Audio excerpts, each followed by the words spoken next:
Me gustaría empezar un poco pidiéndoles que nos cuenten brevemente, escuchamos sus nombres y un poco su filiación académica, pero no más. Me gustaría que nos contaran muy brevemente específicamente a qué se dedican en el sonido, qué han hecho, qué les llama la atención. No tiene que ser una presentación muy formal, en cuanto más emotiva y cinematográfica, creo yo, puede ser más generosa con el público. Bueno, gracias. Mi nombre es José Ricaurte, como ya me presentaron. Eh, Mi aproximación hacia el sonido en el cine colombiano es más en la parte musical. Me desempeño como compositor de música para cine y medios. Eh, Principalmente mi labor es acompañar la narrativa audiovisual por medio de la música, aportar a esta narrativa lo que más pueda con los diferentes elementos que yo pueda tener, los diferentes estilos musicales, las diferentes formas musicales que se me puedan ocurrir.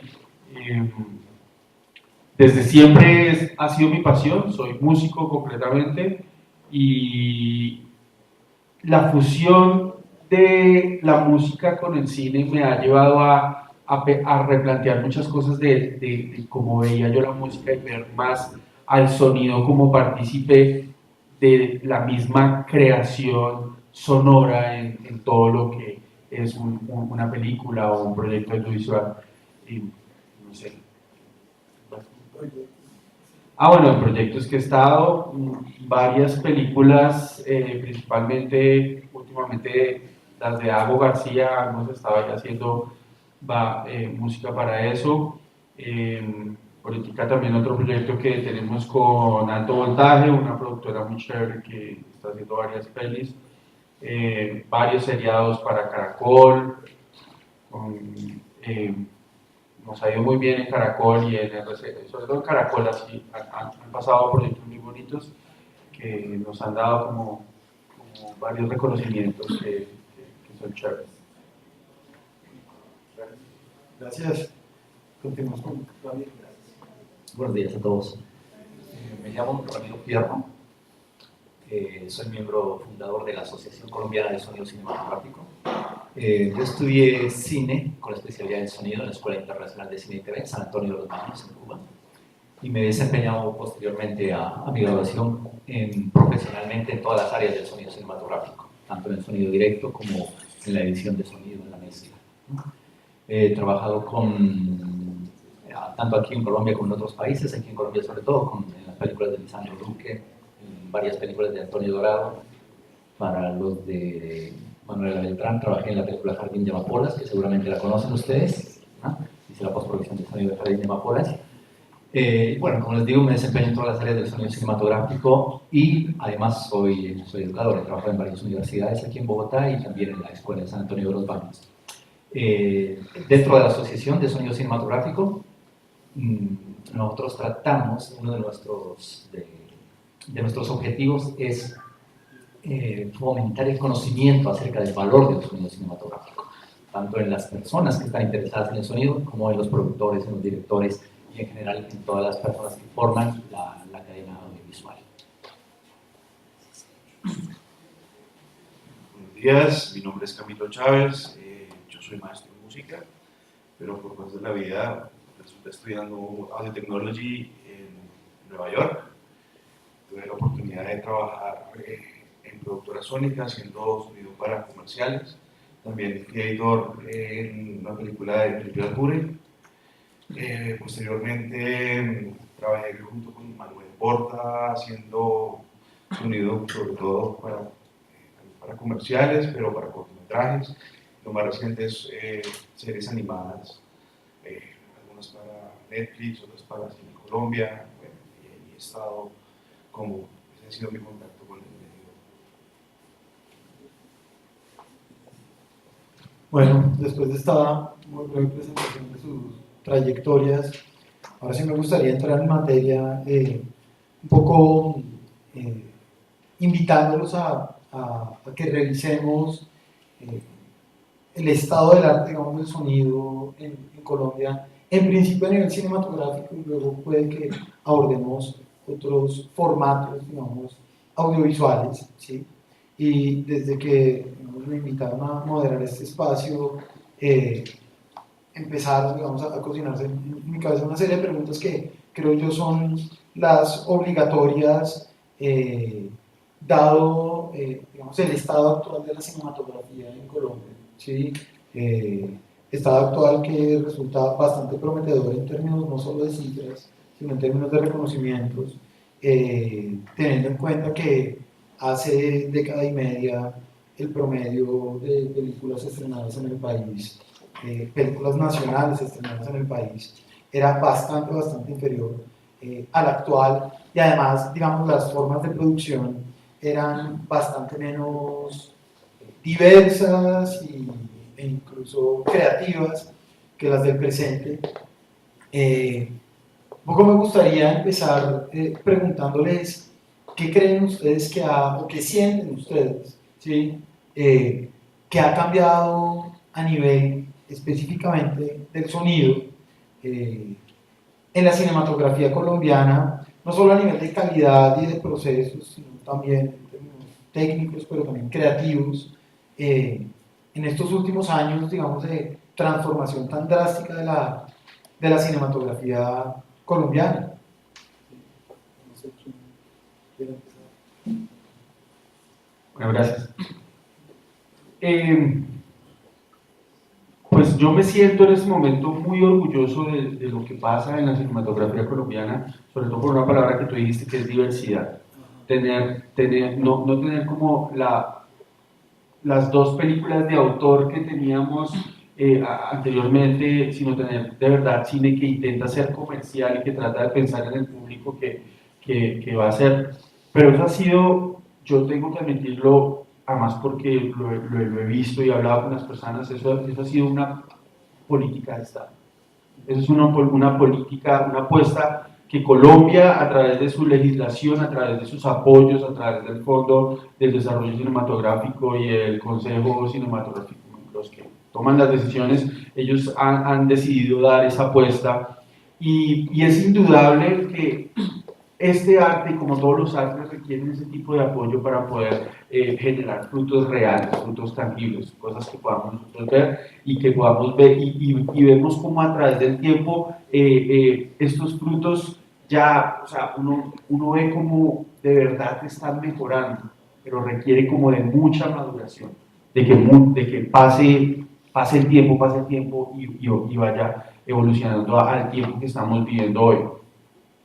En cuanto al sonido y el estado del sonido, que fue la pregunta que hiciste al inicio, hay varios factores que han hecho que yo sienta que el sonido en Colombia, el cine colombiano, las producciones colombianas, porque no quisiera limitar solo esto al cine, teniendo en cuenta que las plataformas nos están trayendo un contenido súper diverso y además como una necesidad de consumo también que exige gran cantidad de volumen de proyectos.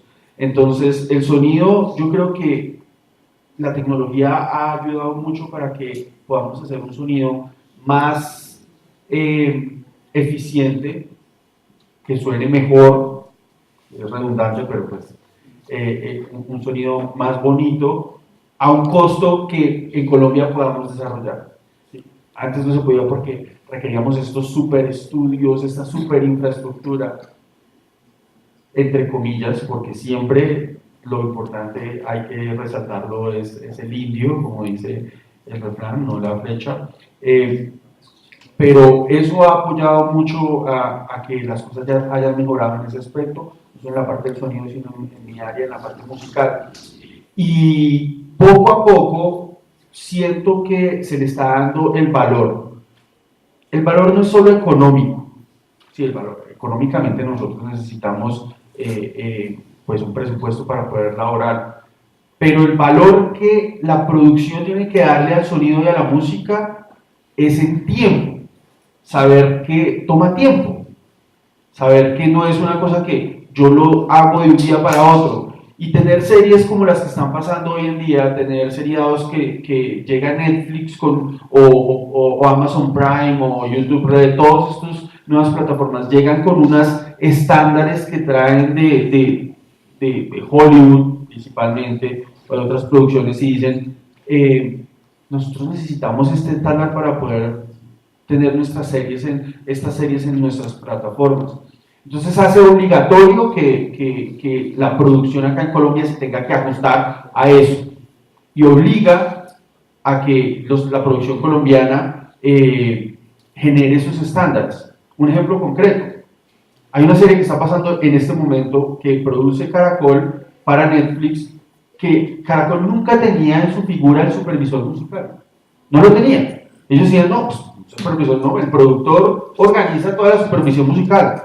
Y no, Netflix tiene dentro de sus parámetros, nosotros necesitamos un supervisor musical. No puede ser como el productor que está encargado de 1000 cosas y aparte de eso se va a encargar de la supervisión musical. Entonces eso hace que a nivel conceptual, detalle por detalle, vaya mejorando la calidad de las producciones audiovisuales.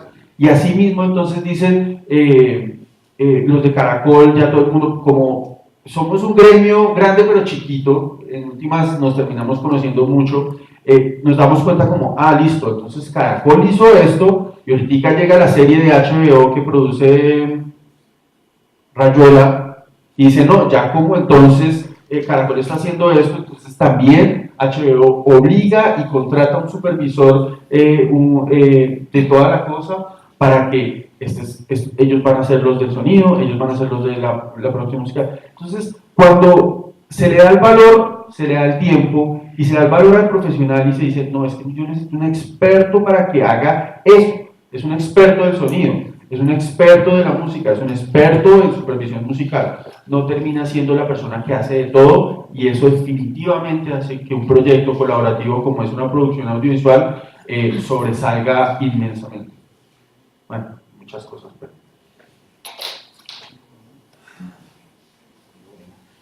Yo diría que ha cambiado mucho y poco el sonido cinematográfico en Colombia en los últimos años.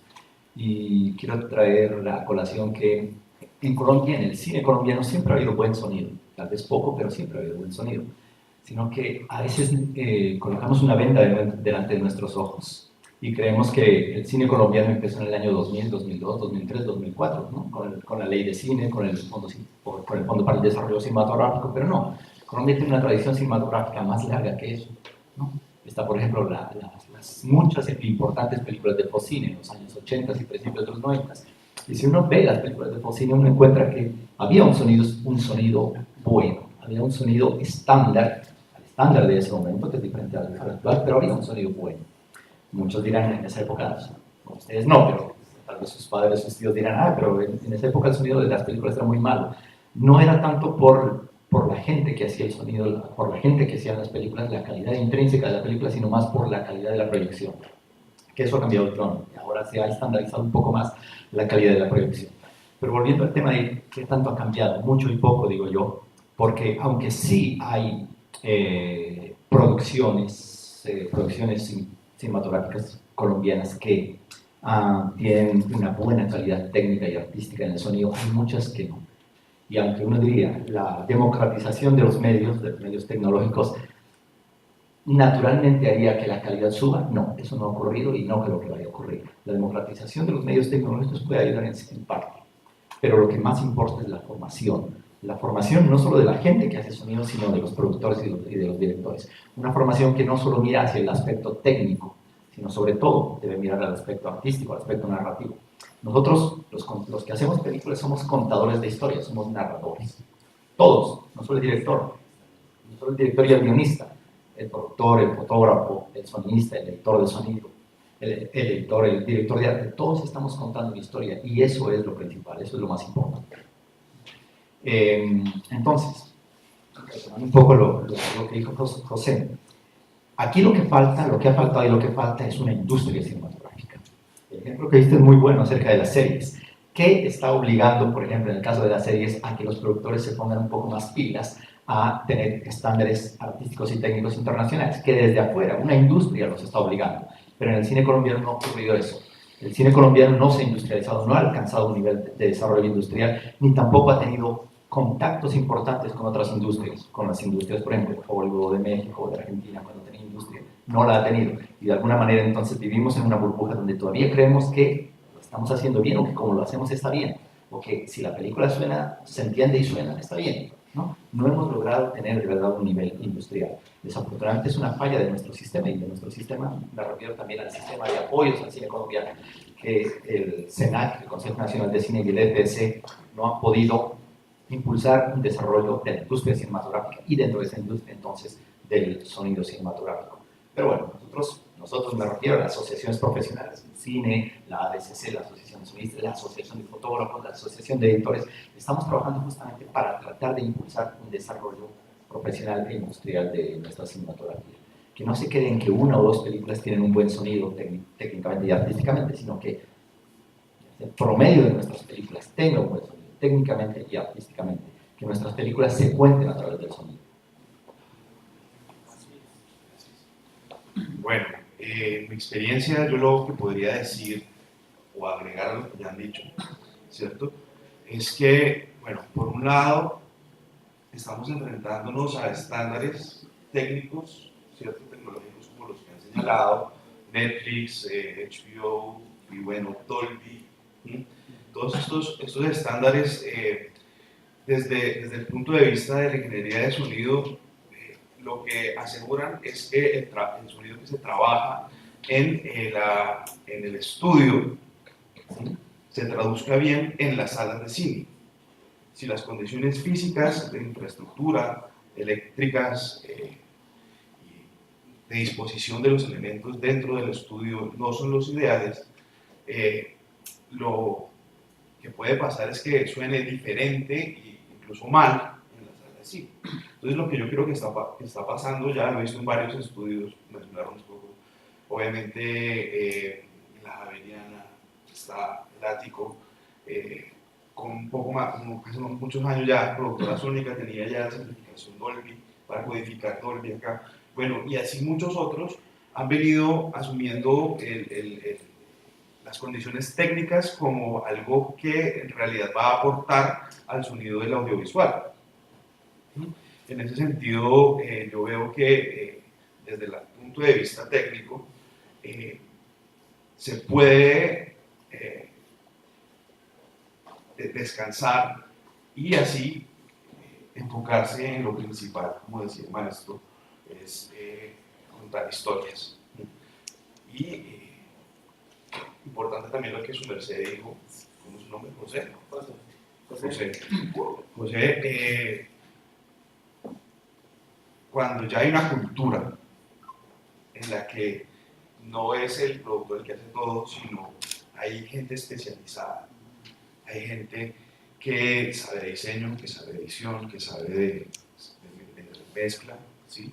En ese sentido, y en el sentido también que se le dé más tiempo, ¿sí?, y no pase lo que es frecuente en muchos proyectos que he visto, es que le dedican todo el tiempo a lo visual, todo el tiempo a lo... Y, ay, ¿verdad que hay que hacer post? Entonces, ¿quién le hace? No, yo, usted, ¿sí? Entonces, y al final poco tiempo y la concentración del sonido, pues sencillamente se refleja en deficiencias, en lo narrativo, empezando por ahí, ¿cierto? Y en lo auditivo. Ya cuando hay una cultura de ponerle atención al sonido del audiovisual, cuando hay una cultura desde la creación, desde el guión, desde la concepción, pasando por la una buena pre para lograr un sonido ideal en el rodaje, ¿cierto? Y en lo que es la post, una cosa bien global, bien integral. Yo creo que ahí cuando hay esa cultura y esa visión y esa misión de trabajar bien el sonido en todos los niveles, ¿no? Yo creo que vamos a lograr en poco tiempo, yo creo que sí, tener un sonido y como hemos visto, estamos levantando cada vez la vara, cada vez va a haber más alto, y chévere que nos pensemos un poco y también desde el currículo, ¿no? Las universidades, vamos a, en el guión vamos a empezar a trabajar bien lo que se va a escuchar en la imagen, ¿sí? Vamos a trabajar muy bien desde la producción, en la pre, bueno, qué necesitamos, para dónde va a quedar el generador de montaje, bueno, muchas cositas, detalles. Cuando hay una cultura de eso, también desde el currículo, yo pienso que ¿qué está pasando? ¿No? Estamos en eso, estamos empezando a levantar cada vez más la vara y así, yo siento que el estado del sonido actual que se ven varias pelis ya, se va a volver algo general. Bien, ustedes se han referido, digamos, a algunos casos, digamos, sobresalientes por encima de otros. Digamos que claramente hemos vivido una especie de democratización tecnológica, de el acceso, digamos, a las posibilidades de producción de sonidos, digamos, satisfactorios a nivel audiovisual en sentido amplio. Pero me gustaría invitarlos a que pensaran en ejemplos concretos como para poder hacer más tangible, sobre todo a nivel artístico, ¿sí?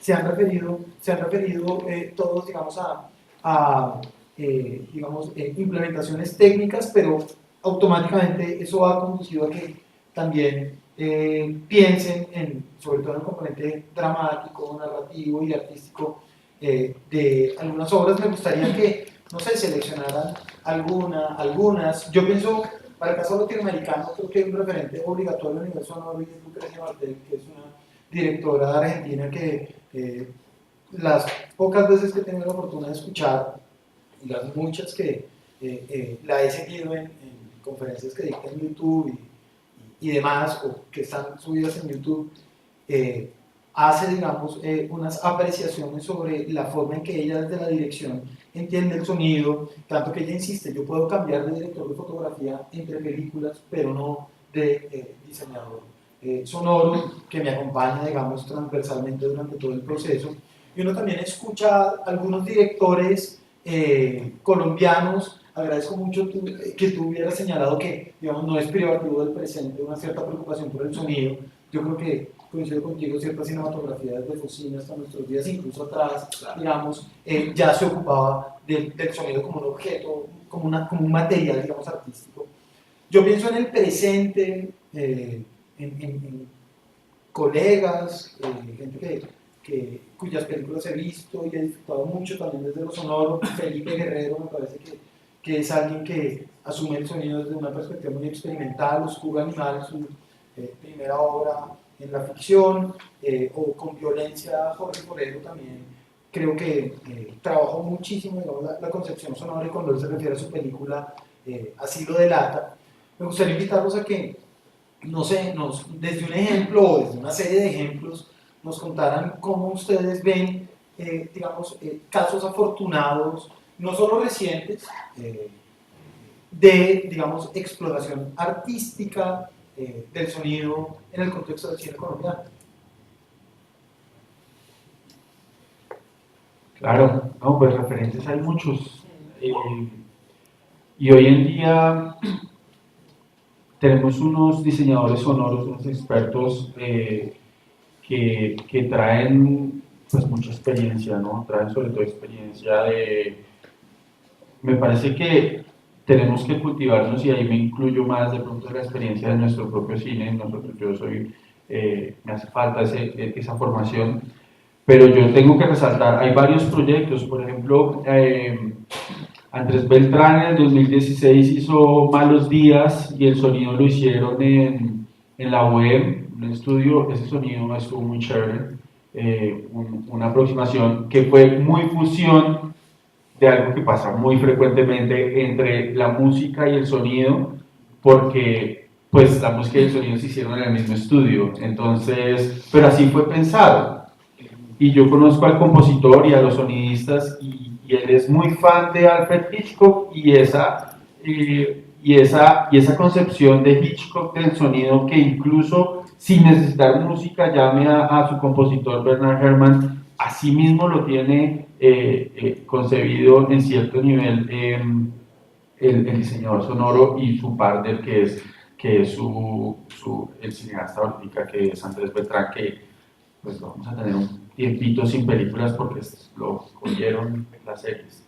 Me gustó mucho Sal está muy chévere y que incluso va de la mano de la misma experimentación de Malos Días porque tiene como este paisaje desértico y esa onda, y en esa misma línea que uno dice, ve tan bonito el sonido, pues lo que nos deja Ciro y Cristina con la última pájaros de verano que tiene, que yo no he entrado a indagar, pero creo que el sonido no es completamente hecho en Colombia.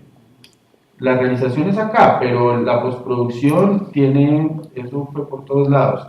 Pero ahora es Colombia. Entonces, me gustó mucho. La vi en el cine y está en Dolby Atmos. Yo creo que ese va a ser un referente de calidad sónica para ese tipo de productos, ¿no? Porque uno no puede desconocer, por ejemplo, cuando vi un cine del cual no soy fan, pero igual lo estudio como La Mujer del Animal, que yo lo vi. Entonces es un contraste contra lo que hace Gaviria tiempo atrás y tener lo que tú hablas, la democratización, y yo veo eso y de todos modos, por lo menos así sea, por lo que dice Ramiro, así sea por la proyección, todo es por lo menos más legible, todo lo puedo entender un poco mejor, y eso es completamente natural, que es la intención siempre. Pero la intención de hacer un buen sonido yo creo que siempre ha existido en el cine colombiano, siempre lo ha habido. Yo hago parte de acá de los docentes de la UNITEC, que es una universidad que lleva 30 años, 40 años dando egresados en el cine, con los cuales actualmente trabajo, y su visión es súper clara de la necesidad de contar su historia, no solamente con los actores, con lo visual, sino también con el sonido. Entonces, como digo, Ramiro, sí, un buen sonido siempre ha existido. Lo que pasa es que la tecnología nos ayuda un poco para que sea más fácil de hacer. Entonces, de pronto, un poquito, ya en términos prácticos, más barato. Sí. Ok, entonces, hablando de películas que a mí particularmente me han gustado el sonido de estas películas, voy a empezar con Tiempo de Morir, del año 85, creo que es, de Jorge Alitriano. Si no la han visto, se la recomiendo. Es una muy buena película. Y tiene un sonido, podríamos llamarlo entre comillas, acorde narrativamente a esa historia que se está contando, ¿no? Obviamente con las limitaciones, si se quiere, técnicas de ese momento, pero es una película que estaba a la altura de una película internacional de esos días, del 85. Muy buen sonido, Tiempo de Morir. Otra película, Edipo Alcalde, del año 95-96. Si no la han visto, véanla, también de Jorge Alitriano, ¿no? Esa es una película en la que hay, lo que ya nombré antes, hay un diálogo entre una industria, México y Colombia, es una coproducción mexicana, colombiana, española, ¿no? Donde la coproducción afortunadamente, ¿no?, hace que la parte colombiana, entonces, digamos, tenga que ponerse al nivel de la industria, ¿no?, de la contraparte mexicana, de la parte española. En películas más recientes, bueno, hay varias mías, entre esas Jardín de Amapolas, pero voy a nombrar una película en la que yo no trabajé, pero que me gusta bastante, La Tierra y la Sombra. La Tierra y la Sombra, el trabajo de Felipe Rayo. Felipe Rayo fue el sonidista, y durante la postproducción fue la persona que se encargó, digamos, de editar los ambientes, de crear los ambientes de esa película. Entonces, me parece un trabajo de sonido muy, muy, muy importante. Otra película, Siempre Viva. Y en Siempre Viva, quiero anotar, si no la han visto, es una película en la que son planos secuencias, cada escena es un plano secuencia que ocurre en el centro de Bogotá durante la toma del Palacio de Justicia. Nunca se sale a la calle, siempre se está dentro de la casa. Entonces hay una interacción interesante entre lo que ocurre en la casa y lo que ocurre fuera de la casa en sonido. Pero más que esa interacción entre lo que ocurre fuera y dentro de la casa, a mí lo que más me llama la atención de Siempre Viva es el diálogo. Y no solo de Siempre Viva, Yo creo que el diálogo es el componente fundamental del sonido de una película. Nosotros podemos hablar de los ambientes, los efectos, ¿no? Todos esos sonidos grandiosos que a veces nos traen las películas de Hollywood, de Star Wars, y etcétera, ¿no? La nave voladora, el robot que habla, etcétera. Pero el diálogo es la columna vertebral del sonido de una película. ¿Por qué? Otra vez, porque el diálogo nos está permitiendo dos cosas. Una, redondear la narración, lo que estamos contando. ¿El guión qué sería? El guión sin el diálogo expresado por unos personajes, ¿qué sería? Poco, ¿no? Además, el diálogo es realmente lo que encarna la historia, el diálogo, los personajes, la carne de los personajes. ¿Qué es la carne de los personajes? Es el cuerpo y su expresión vocálica, el diálogo. Entonces, pónganle atención, mucha atención al diálogo de las películas. Obviamente, pónganle atención al resto del sonido, pero sobre todo al diálogo. Entonces, siempre me llama mucho la atención por eso. Hay un diálogo no solo de muy alta calidad técnica, sino un diálogo que nos habla acerca del sonido fuera de campo, del sonido en campo, de lo que ocurre fuera del cuadro, que es algo importantísimo. Nosotros no solo contamos con lo que está en cuadro, sino contamos con lo que está fuera del cuadro. Entonces, en este tipo de películas como Siempre Viva, donde ocurren cosas fuera, dentro del cuadro, los personajes van y vienen, ahí podemos trabajar muchísimo con esas interacciones narrativas entre lo que vemos y lo que no vemos, ¿no? Entre lo que pasa dentro del cuadro y lo que pasa fuera del cuadro. Y en esa línea de lo que pasa y no pasa fuera del cuadro, les voy a recomendar unas películas que las busquen, que ojalá puedan encontrarlas, que son unas películas del director boliviano Juan Carlos Valdivia. Nombraste a la directora argentina, que le pone mucha atención al sonido de sus películas. Yo quiero nombrar al director boliviano Juan Carlos Valdivia, que digamos, ha desarrollado una forma de expresión muy particular, tanto en lo visual, pero también en lo sonoro, y esa expresión está basada en el plano secuencia y la interacción entre lo que ocurre en campo y lo que ocurre fuera de campo, ¿no? Entonces sus películas son valiosas para ver en cuanto a cómo la narración sonora, y sobre todo el diálogo, entonces influyen y son determinantes en la narración total de la película. Bueno, precisamente pensando en el diálogo, puedo hablar desde la experiencia como audiencia, ¿no? Por mucho tiempo yo pensé que en estas salas que nos sonaban bien, antes de que la reconstruyeran, porque hubo una época que se la reconstruyeron, ¿cierto? Yo no sentía como una conexión personalmente con el cine. Y que siento que la primera película que yo dije, wow, fue Bluff. Para mí, es precisamente, o sea, una claridad absoluta en los diálogos, toda la narrativa audiovisual. Y, o sea, cuando yo digo, o cuando no digo nada, está buenísimo, ¿cierto?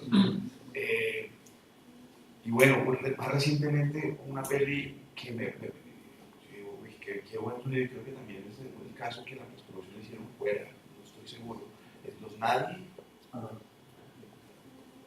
Está muy bueno ese sonido, yo creo que es para mí dos pelis que yo puedo recomendar y que digo, wow, han sido significativas con el sonido. Sí.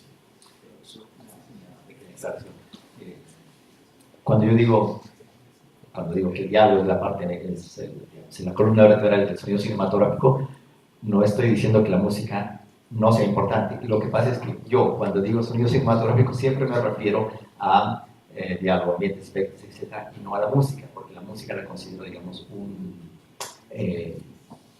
elemento fundamental, importantísimo, pero que tiene su propio desarrollo, sus propias técnicas, su propia estética. Por eso, cuando yo me refiero a sonido cinematográfico, generalmente no lo hago para la música, no lo hago. Bien, pues muchas gracias. Creo que hay bastante cinematografía colombiana por revisar en general y desde el sonido en particular, ¿sí?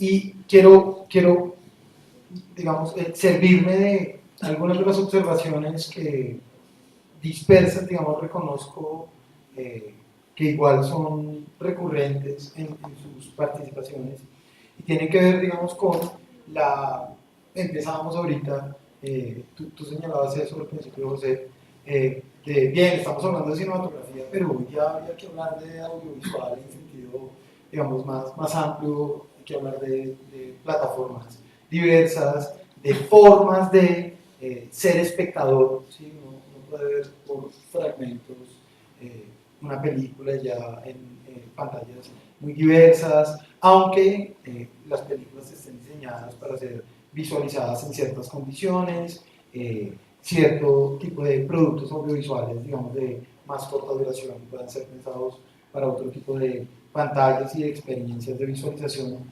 Y hablábamos ahorita sobre la diversidad de los formatos también, incluso dentro de lo cinematográfico.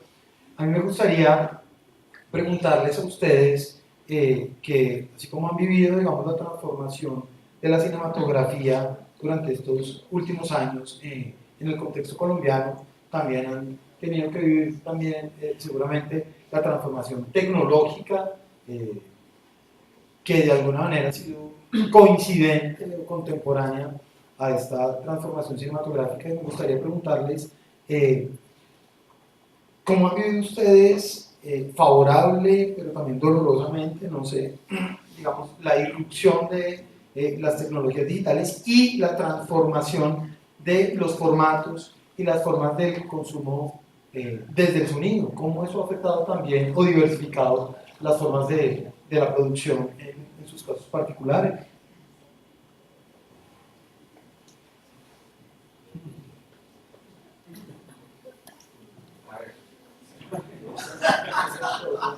Ok, sobre la transformación tecnológica. Aquí, yo siempre digo, la gente de sonido llevamos una ventaja grande de años en cuanto a la transformación tecnológica. Nosotros, la gente de sonido, empezamos con lo digital hace mucho tiempo, en los años 90, cuando la imagen digital era un nicho muy pequeño. El sonido no, la digitalización del sonido empezó a principios de los 90, surgieron, digamos, las primeras grabadoras digitales profesionales, y ya en los años 92, 93 empezó la postproducción digital de sonido, toda la cadena de postproducción. De pronto la mezcla no, pero toda la cadena de edición de sonido, de creación de sonido, empezó ya en los 90, ¿no? Entonces sí llevamos una ventaja. Nosotros no es que ahora nos haya caído lo digital, nos haya caído la transformación tecnológica, ya la conocíamos, ya la vivíamos. Pero algo sí nos ha caído, y es el malentendido que se tiene por parte de algunos directores y productores, sobre todo, de que la transformación tecnológica que ha ocurrido en la imagen se puede trasplantar igual a todos los otros aspectos de la producción cinematográfica. ¿A qué me refiero? Por ejemplo, ahora en la imagen uno puede hacer una película con un buen teléfono celular, ¿no? Los últimos iPhones tienen una cámara de una calidad importante, una calidad interesante, con la que ustedes pueden hacer una película, pueden hacer una imagen de esa película, tal vez con una luz adicional, 2 luces adicionales, con pocos recursos. Pero eso no ocurre en el sonido. En el sonido no hay el equivalente a un iPhone que te da una calidad interesante solo por tener. No existe el micrófono mágico. No existe. Todavía nosotros tenemos que hacer con micrófonos, si queremos hacer la película con iPhone, tenemos que hacerla todavía, y yo creo que seguirá por muchos años, todavía tenemos que hacerla con los micrófonos profesionales con los que se hace una película con una cámara que utiliza una cámara de $100,000, ¿no? Y tenemos que trabajar con un microfonista y con un sonidista, ¿no? Y tenemos que durante la postproducción trabajar con un equipo completo que incluye editores de sonido, artista de poli, mezclador. ¿Por qué? Porque en el sonido todavía no tenemos esas posibilidades de que la tecnología, digamos, nos permita automáticamente o casi automáticamente tener una buena calidad técnica y menos una calidad artística. Y desafortunadamente entonces encontramos que sí, varios productores y directores no han entendido eso y por lo tanto entonces, sobre todo en la postproducción, creen que el trabajo de postproducción de sonido, el trabajo de montaje y mezcla de sonido es un trabajo muy sencillo, muy rápido, que se puede hacer en 2 días, 3 días, una semana. Que eso es, como ahora todo es tan rápido y todo es tan fácil, que es sacar un micrófono, poner 2 sonidos y ya. Eso no es así. O sea, el trabajo de sonido sigue siendo un trabajo intenso, largo, en una película de 3, 4 meses puede llegar a ser, ¿no? Que requiere entonces sí el uso de mucha tecnología digital, pero esa tecnología digital no es económica, no es barata, ¿no? Y se requiere, para usarla, se requiere conocer, estudiar y practicar mucho, ¿no? Ahora, hay un malentendido también.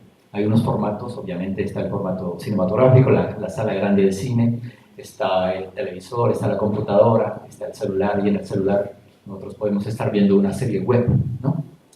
Y el productor a veces dice, pero es una serie web, es una cosa chiquitita, una ventanilla de este tamaño, entonces, ¿por qué entonces te vas a demorar tanto en hacer el sonido de ese capítulo de 5 minutos de una serie web?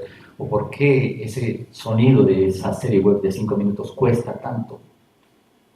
Otra vez volvemos a decirlo, porque el sonido no es así de chiquito, no es como la pantalla del celular.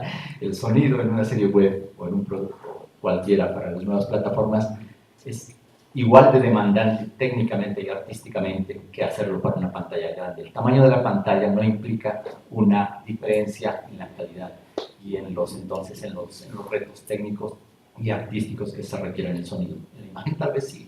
En la imagen no necesitamos tener una resolución enorme o una calidad enorme cuando estamos mostrando en una pantalla de este tamaño, pero en el sonido sí.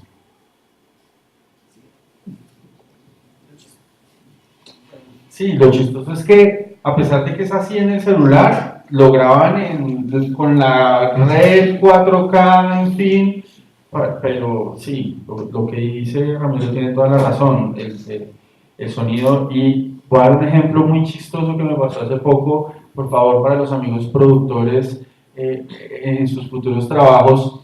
Hice la música para un programa reality, la cantaban adultos, señoras y señores, cantando, bla, bla, bla, bla, bla, bla. Y luego llega y quieren hacer la versión para los niños del programa. Entonces llega y me dice el productor, José, ¿no tienes un plugin, no tienes un programa que vuelva la voz de los adultos de niños? Pero yo creo que él me decía en broma, pero en serio, o sea, él de verdad me estaba preguntando si existía eso. Y yo, no, hombre, pues, no, todavía no te lo tengo, te lo debo. Y pasa, o sea, es un ejemplo concreto de la vida real de hoy, de un productor de televisión con un programa de un presupuesto bueno que me dice eso, yo quedo como plop. Entonces, no, definitivamente sí. La tecnología ayuda, ya no son estudios de millones de dólares, bueno, uno va a cine color y sigue siendo un super estudio, pero hace falta mucho todavía en la técnica y la gente sigue haciendo falta. Y tengo que traer a los niños a que me graben el programa, eso es inevitable. En cuanto a la transformación, que era la pregunta, yo personalmente no la viví. Yo grabé música en cinta, pero el resto, nada, o sea, no, de una Pro Tools 1, yo creo, no, Pro Tools 4 o algo así, Magic. Desde hace mucho tiempo para mí ha sido como el estándar, Cubase, todos estos programas que llevan mucho tiempo. Siempre ha sido digital. ¿Qué me ha funcionado mucho? Sí, para la parte de edición. Y en la música, hay veces, sobre todo en proyectos audiovisuales, cuando uno supuestamente tiene el corte final, pero resulta que no era el corte final, sino que toca hacer una adaptación y tú ya grabaste 20 músicos, pues nada, los efectos digitales, la edición digital no lineal, en la que trabajamos hoy en día, pues sí da la mano tremendamente, pero no necesariamente es menos trabajo. Entonces acá, es que hiciste tantas preguntas. Entonces acá, una cosa, a mí me da miedo lo que está pasando. ¿En qué sentido? Que yo soy un nostálgico. Es por eso, yo soy un nostálgico. A mí me gusta ir al cine. Yo fui a los cines, a los rotativos, a mí me gusta esa experiencia. Yo trato de ir al cine una vez a la semana si el tiempo me da. Y no encuentro una experiencia similar ni en mi home theater, en la casa, ni con mis buenos audífonos, con mi celular. No la encuentro, no entiendo. Entonces me da nostalgia porque, a mi modo de ver, yo sí siento que el cine, así, el espacio, va a sufrir una transformación inmensa. O sea, a la muestra de los festivales como Sundance lucha para que, bueno, no, Sundance no, Cannes lucha para que las películas de las nuevas plataformas, las películas de Netflix no entren, y eso es una cuestión económica que los distribuidores tienen allá en Francia, en fin, y tienen esa guerra, pero es que las películas de Amazon Prime y de Netflix están tan buenas que cómo no las vamos a incluir, y además ganan Emmys, ganan Golden Globes y todo eso.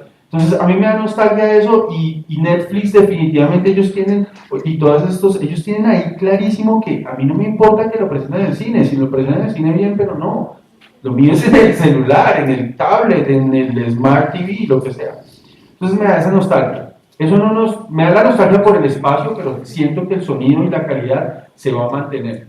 No vamos a dejar de hacerlo, no vamos a empezar a hacerlo peor, no. Al contrario, vamos a hacerlo mejor y mejor y mejor, y las opciones nos van a dar más, y yo no sé, yo creo que se van a inventar unos audífonos Dolby Atmos, alguna cosa de esas va a pasar porque, o no sé, le insertan algo en el cerebro. Sí, algo de eso me parece que es el futuro, no sé qué tan inmediato, pero lo va a hacer. En cuanto a la música, es re duro. He hablado del sonido, pero en cuanto a la música, sí se nos ha vuelto la cosa un poco más compleja. ¿Por qué? Porque antes el compositor, ¿qué hacía? Le decía, listo, John Williams. Todos saben quién es John Williams, ¿no? Entonces, listo, John Williams.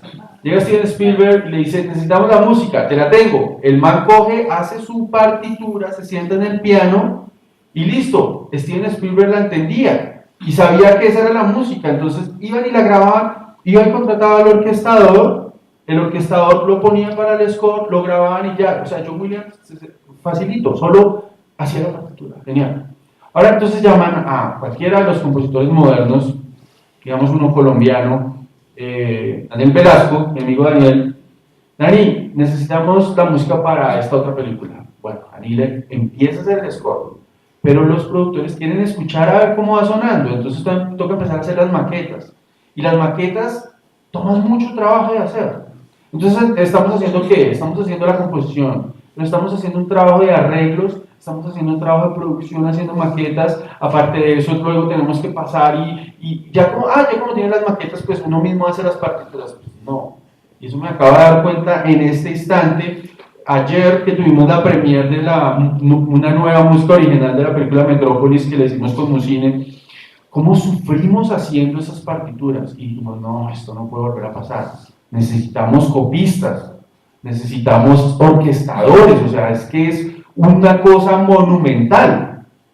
Entonces ahí sí me da preocupación porque se ha generado una costumbre de que no, tú lo puedes hacer todo, y sí, uno lo puede hacer todo, pero a costa de un esfuerzo ya sobrehumano y una remuneración que a veces puede ser igual, a veces puede ser menor. ¿No? Entonces, esa es la parte que yo siento, que yo he resentido en cuanto a la modernidad. Sin embargo, es chévere poder tener la música y ya te la muestro. Qué nota. Pero bueno, tiene ahí su problemita.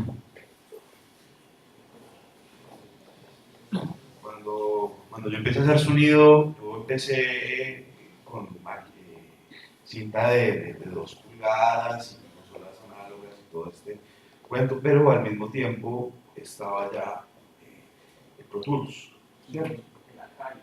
Y de allá para acá, todo lo que hemos vivido es una democratización de las nuevas tecnologías. Y para resumir un poco a los que están escuchando, hoy en día cualquier persona con un laptop puede hacer un sonido con Pro Tools. Pero eso ha traído un gran problema. Lo que yo he vivido, lo que yo he visto en el medio, es que ahora bien, cualquiera que tiene un laptop cree que puede hacer un sonido, ¿cierto?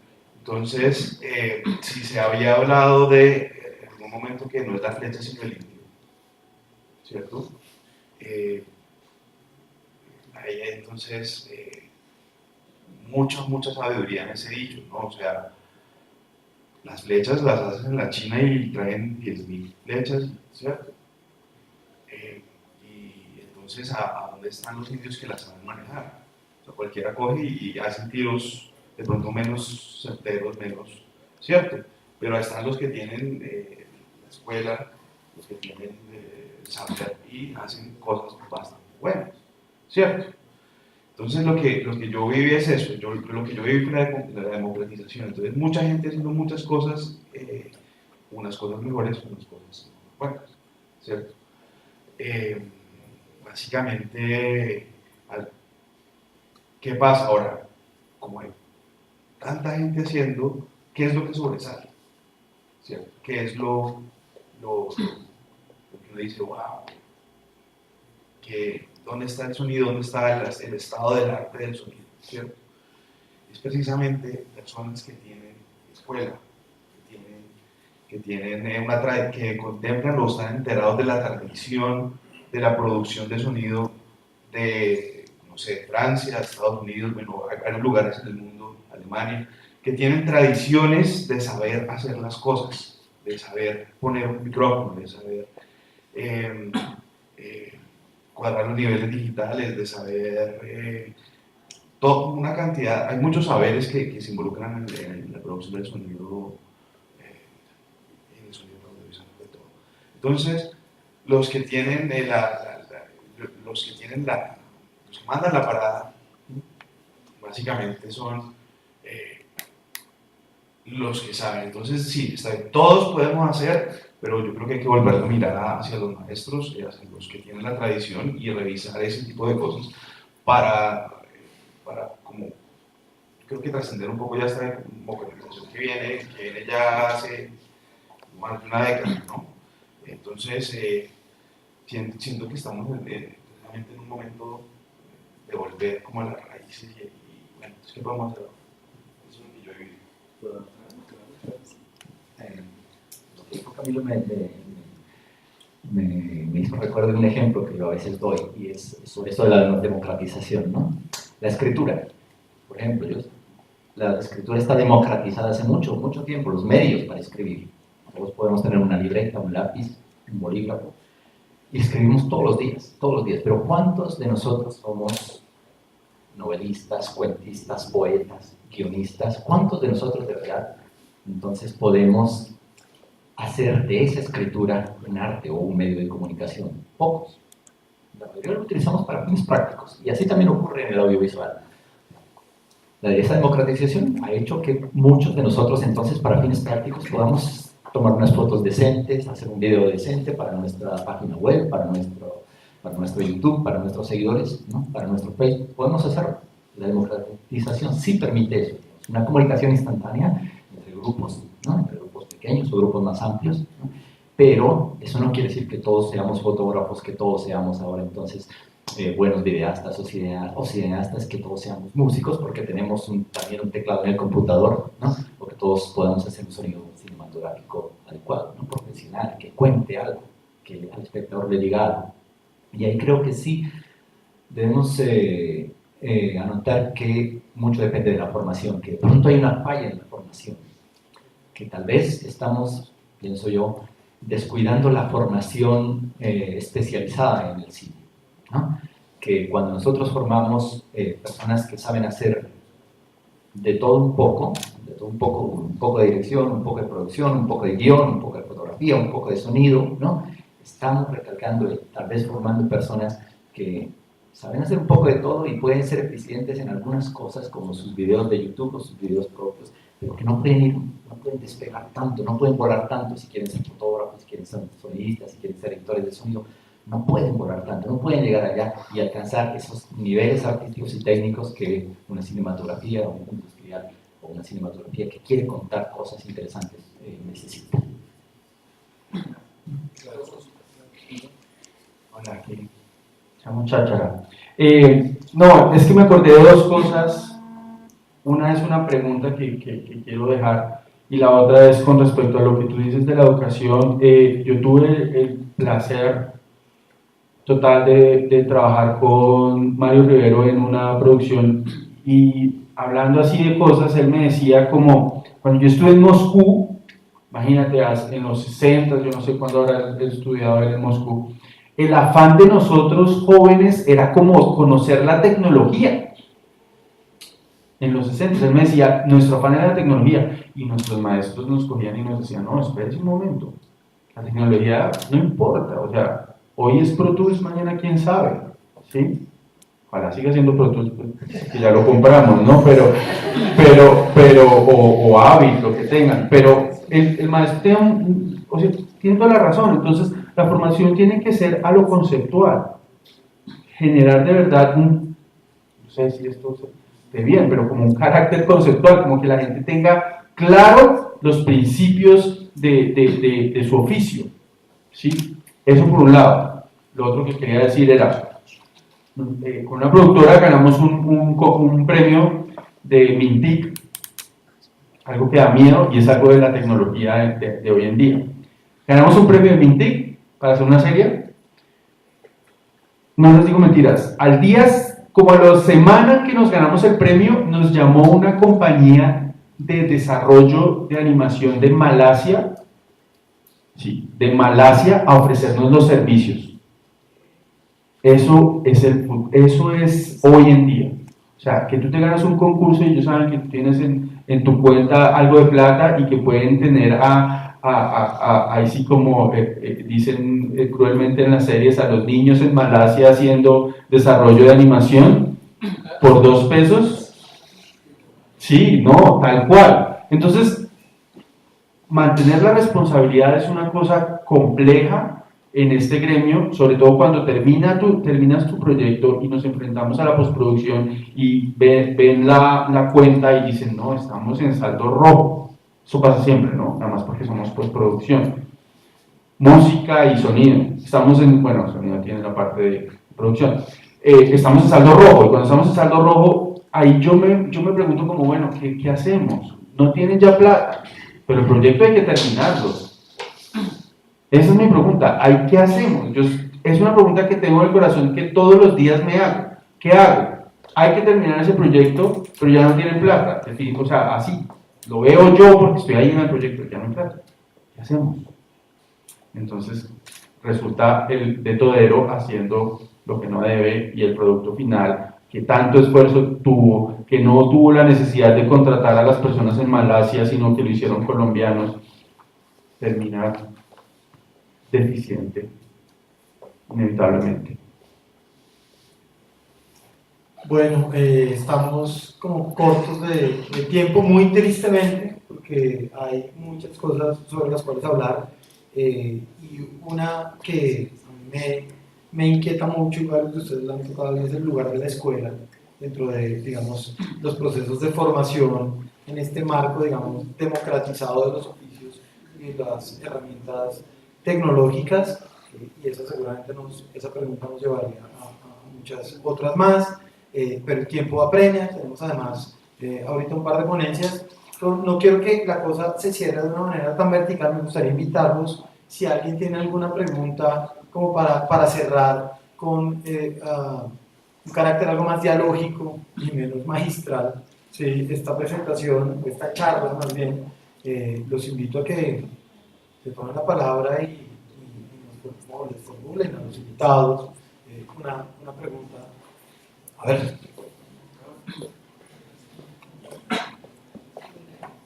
Profe, digamos usted que nos recomienda que a nosotros de sonido nos mandan a hacer todo para los proyectos de cine y uno tiene el Pro Tools Piraquí y no tiene lo que usted está diciendo de la tecnología y entonces se va a ser eficiente.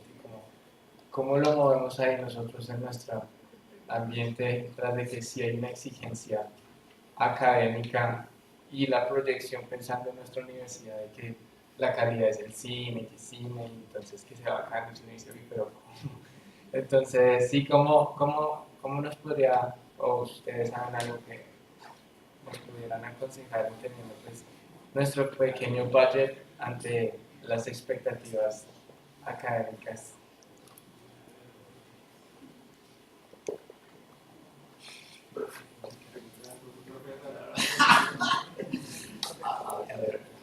Bueno, la pregunta es amplia, no te la entendí muy bien tampoco. Pero bueno. Yo creo que es que ante recursos limitados, sí, ¿cómo poder desarrollar un proyecto que quede en óptimas condiciones? Ante recursos limitados. Y José ya lo tocó antes. Tiempo.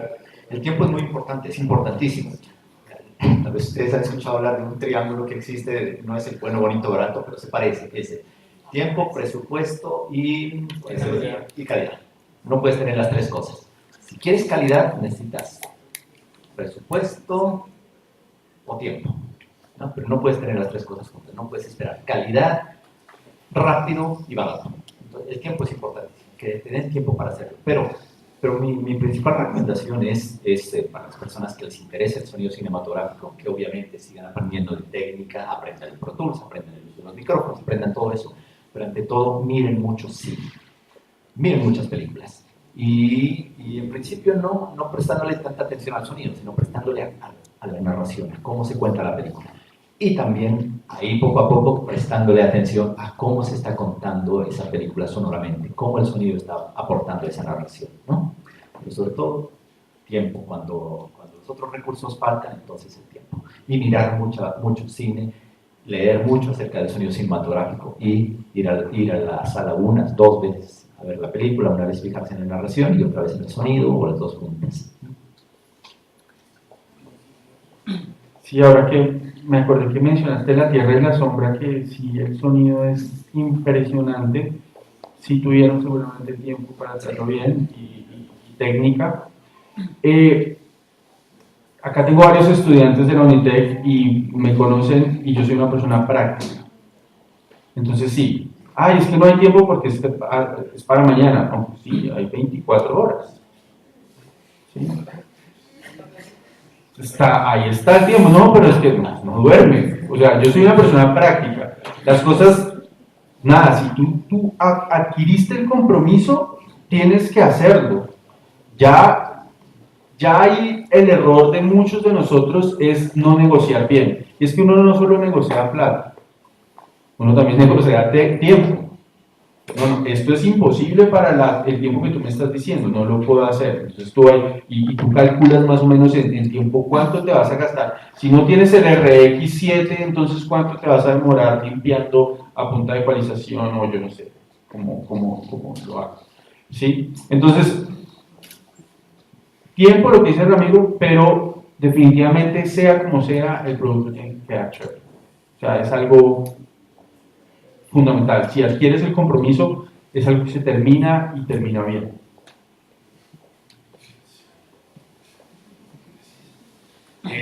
Yo le agregaría, porque pues han dicho lo fundamental, lo principal, cuanto a requerimientos técnicos, para mí lo más importante sería un buen sistema de monitoreo, lo esencial.